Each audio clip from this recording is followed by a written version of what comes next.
Okay, guys, let's try all to wake up. It might be hard for some people to wake up, but let's try. Okay, so I'll tell a little bit about myself. My name is Stan Kladko. I'm the CTO of SKALE. Actually, I'm a scientist, so I did lots of physics in my former life. So I was at Los Alamos National Lab in New Mexico. Then I worked at Stanford University, Department of Physics. And then actually what happened, I joined crypto. The way I joined crypto, there was a startup which Professor Bonnet at Stanford started. Some of you know him. So I joined the startup. And then that's actually how I actually moved to crypto. So since this time, I've been to one startup, another startup. It was really interesting. And then we started SKALE. And SKALE is a network of Ethereum-compatible blockchains. It can run websites, it can stream music, show images, videos. It's really interesting. But today, I'm actually not really going to talk about SKALE. I'm going to talk about proof-of-stake consensus and mathematics, which is related to this consensus. So my best desire is when you guys leave, you will know more about consensus than what you know now. OK. So let's start. Let's start with waking you up a little bit. So please raise your hand. What do you know about blockchain? If you know about how it works, right? So if you just have a vague feeling how blockchain works, please raise your hand. Wow, OK. Then if you know well, please raise your hand. OK, and if you can build it yourself, please raise your hand. Raise your hand, guys. Anyone can build anything. It depends. I mean, depends on time.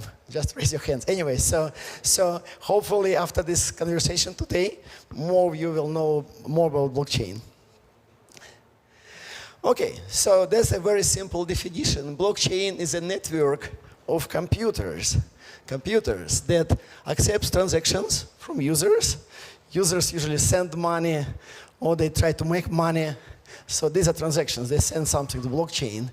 And then what blockchain does, it orders them in blocks. So blocks are like deck of cards. You know, like if some of you played poker or any simpler card game, there's a deck of cards, and there's an order of cards in the deck. In the same way, on a blockchain, there are blocks, and blocks are ordered. And so what you need to reach consensus on is what's the order of transactions in the block. So you have this deck of cards, but you order them, how they are placed in the deck. That's what is called consensus. OK, so I have this video. Some of you just can meditate. It's a video of consensus that I made. It's actually our consensus. And I'll just see for a while how it works. So in this video, what happens is that you have 16 computers, and they're kind of starting. So it's kind of starting a bootstrapping phase. But once they bootstrap, it's consensus. And you see that on every computer, there are blocks, which are these decks of cards, right? And these blocks, these chains are growing. And what's important is that the blocks look the same on all nodes, on all computers. So this is yellow, this is yellow, this is white, this is white. It's actually a very simple problem. Turns out mathematically, it's really hard to solve this problem. So there's consensus. Just keep on watching for a while. And so you just get a feeling of it. You see that when this is happening, every point here is a network message. So they exchange messaging on the network. Some of the messages are tiny. Some of the messages are really, really large. And in the process, this is the mathematical algorithm. This is the algorithm that runs consensus. And the blocks are being extended and created. So that's consensus.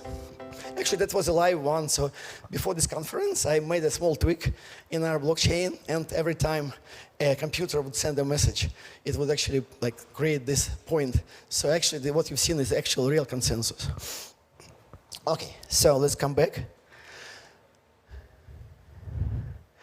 and talk more. So another question to you guys, to wake you up again. Why do you think blockchain consensus is hard to build? Please raise your hand. Answer number one, because internet is unreliable. Raise your hand, okay? Answer number 2, because many computers need to work together. Raise your hand, okay? Answer number 3, because some of the computers can be malicious. Please raise your hand, okay? The truth is actually all of these answers are kind of true, but there's a progression of complexity. Definitely, network is unreliable. Sometimes packets on internet get lost, so you need to deal with this, right? That's number 1. Number 2, computers need to work together. You have this distributed system, and distributed systems are hard to build, so it's harder. And then the most hardest thing is that some of these guys can be malicious. We assume that some of them can do bad things. And the third thing actually turns out to be really, really hard mathematically to deal with. The second one is also hard. The first one is kind of easy. But these are the problems that we face when we build consensus. Okay, now there are 2 types of consensuses. Proof of work, proof of stake. There are good things and bad things about proof of work, proof of stake. Proof of work, lots of number crunching, you probably know, right? Graphic cards, waste lots of energy. Also know, heats up things. Some people do things like water warmers based on mining, right? Probably secure, you can easily prove security, it's secure. And it's easy to understand, it just requires a high school level of math. You can read Satoshi Nakamoto paper. If you were good at math at high school, you can read it, right, and understand it. And last, it's slow. It takes minutes. You know, guys, it takes minutes to finalize transactions. Proof of stake. No number crunching, no energy waste, good things. Probably secure. You can prove security for some of them, right? It's drastically much more math. So you replace the number crunching with huge amount of math if you want to do it securely. It takes 10 times more lines of code, more bugs, harder to actually make it right, crashes, more, all kinds of things.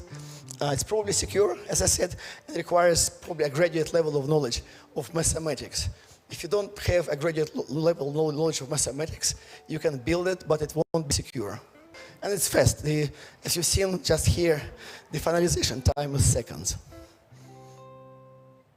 Now, what does proving something mean? That's a mathematical definition. Proving is really a really strong thing. If you prove something mathematically, like 2 by 2 is 4, you can destroy the universe, kill all of the people. 2 by 2 will still be 4. You know, there was a Greek philosopher, Plato. He said that there are 3 types of universes. There's a universe of mathematics, universe of physics, and universe of feelings. And these 3 things are separate. So mathematical world exists independently of physical world. It's a really interesting thing. Now, there are several assumptions we are making about blockchain to be able to have it secure. Number 1, the network has to be reasonably reliable. It has to be able to send a packet from point A to point B in a reasonably reliable way. So it doesn't have to be 100% reliable because you can resend things, but it has to be reasonably reliable. And so let me ask you a question. Are the following networks reasonably reliable? First, United States Postal Service. Who thinks that United States Postal Service is a reasonably reliable network? Please raise your hand. Yeah, actually it is. I actually sometimes send tax reports to IRS. And I know it will get lost. So the way actually I fight this, I just send it many times. Just send every day 10 copies, and 1 copy will get actually delivered. Next question is, if you are on a deserted island, have a bottle, you put a message in a bottle, and you wait for people to actually read this message. Is it a reliable network? Yeah, probably not, right? So there's a measure of reliability. It doesn't have to be fully reliable, but it has to be reasonably reliable. And so then another question to you guys. If you think that the computer is malicious, what can this computer do? What actions are malicious? Answer number 1, send false information to other computers. Is this malicious? Yes, right? Answer number 2, attempt to steal cryptographic keys from other guys. Is this malicious? Yes, right? And the last question is, if it just stops doing anything, is this malicious or not? Please raise your hand if you think it's malicious. It is malicious because it actually can make blockchain stuck. So the bad guys win if bad things happen or if the thing simply stuck. Okay, now let's watch again. God willing, I hope this a different video. pandemic wouldn't say done, but this pandemic Okay. is over sooner than expected, so that life could go on for all of us in a Now this video is a little different because we actually stopped 5 of 16 computers, and you think it works slowly, but at some point it actually starts working again, and consensus still works. So probably secure consensus works even if you stop some of the machines. And the maximum you can stop is 1/3. There are mathematical proofs that show that you cannot have more than 1/3 of bad guys. But in this case, 5 of the guys just stopped them, and so they see the consensus still works. Blocks are being mined, so the algorithms are able to actually take this problem and solve it. If I would stop 6 computers, this thing would stop. They would get stuck, and then if like next day I would actually power on another computer, it would start working again. So that's really important about consensus. 1/3 is kind of a magic number.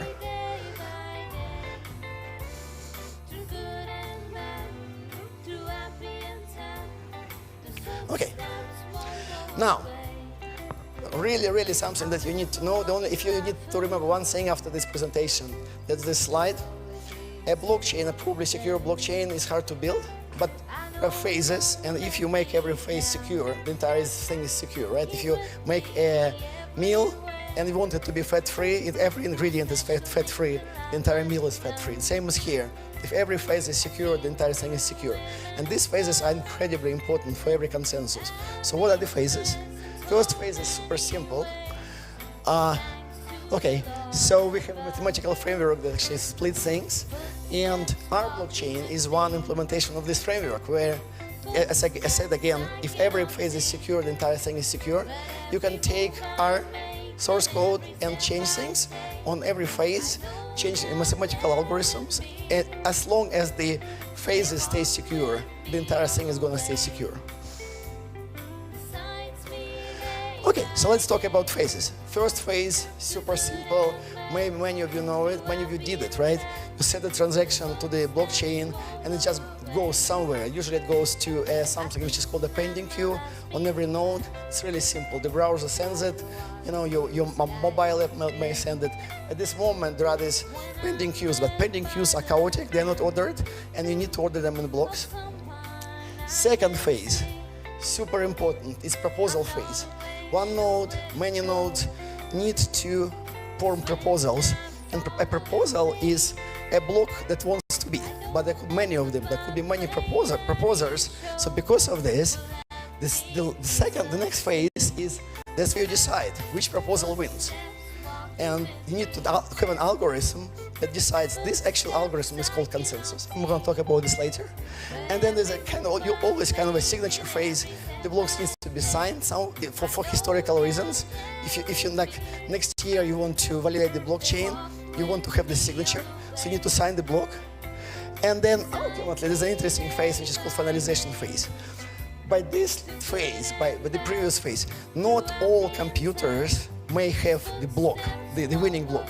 So they need to download this winning block, and to download it, the winning proposal is to be widely distributed. So at this point they download this, attach it to the end of the blockchain, you've seen, and then the entire thing starts again. So these are the phases.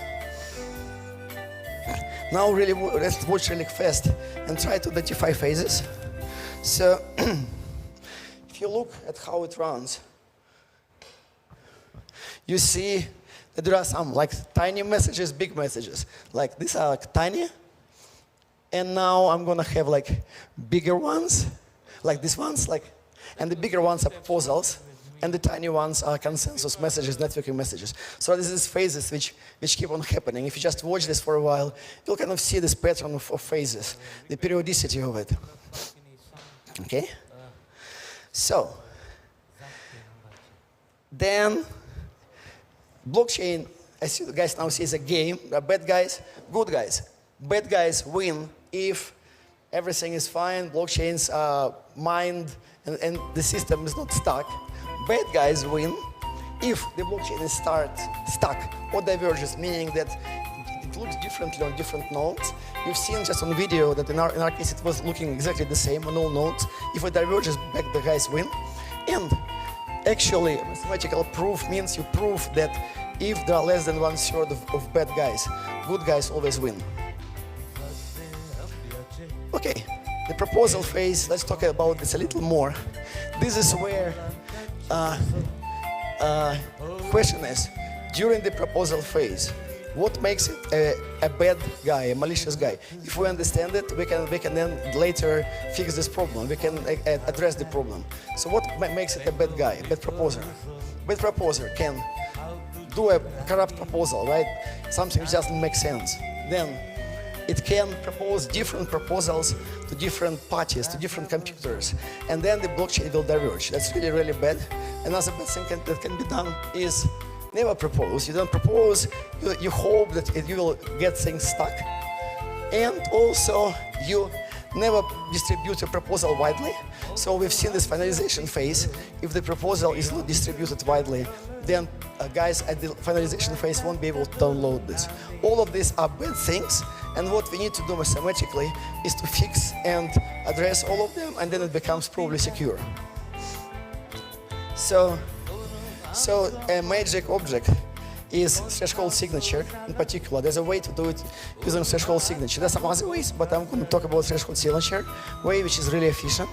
So there's a super great mathematical object with signatures, and it turned out they eliminate all of the bad behavior. So how they work? Please raise your hand, guys, if you know what the digital signature is. Ever use digital signature? Okay, let me ask you a very simple question.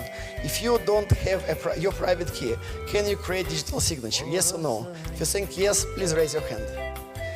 If you think no, please raise your hand. Right, so you do need to have your private key, because private key actually tells that it's you. And when you create the signature, because only you can create it using a private key, it proves that you actually did this. So then later the government or whatever does a party can come after you. That's the purpose of the signature. Now, threshold signature is a similar thing, but it's for a group. It's where, let's say, we have all of you guys, and you want to sign a statement that you agree on something, like 2/3 of you, the majority agrees on something. So all of you use your private keys, and then it's like a jigsaw puzzle. Your signatures can actually get glued together and create this interesting mathematical object, which is a threshold signature, which proves that a group, not just one person, but a group created this thing. So, question to you, very simple. Which signature you would trust more, threshold or regular? You think the threshold signature is better? Please raise your hand. Right, it's better because it's a group of people, so there's more security. So threshold signatures can be done to eliminate the proposal bad things I just discussed in the following way. When you propose, instead of just proposing, you go to every other computer, every other node, and ask this computer to create this threshold signature, so they all sign the statement that your proposal is good. So instead of just proposing, you create a proposal, go to all other computers, they verify it, and they sign that it's good, and you have this threshold signature. And the threshold signature verifies that the proposal is unique, non-corrupt, you didn't send two to different guys. All of those things are actually eliminated by threshold signature, so you have a safe proposal. Okay, the last thing I want to say about threshold signatures is a really cool mathematical process which is called DKG. We do it in our network. It actually runs on Ethereum mainnet, and it allows you to create keys for this threshold signatures. It turns out these keys are like super magic, and you need to have a specific procedure that does it, and it's called DKG. Open source.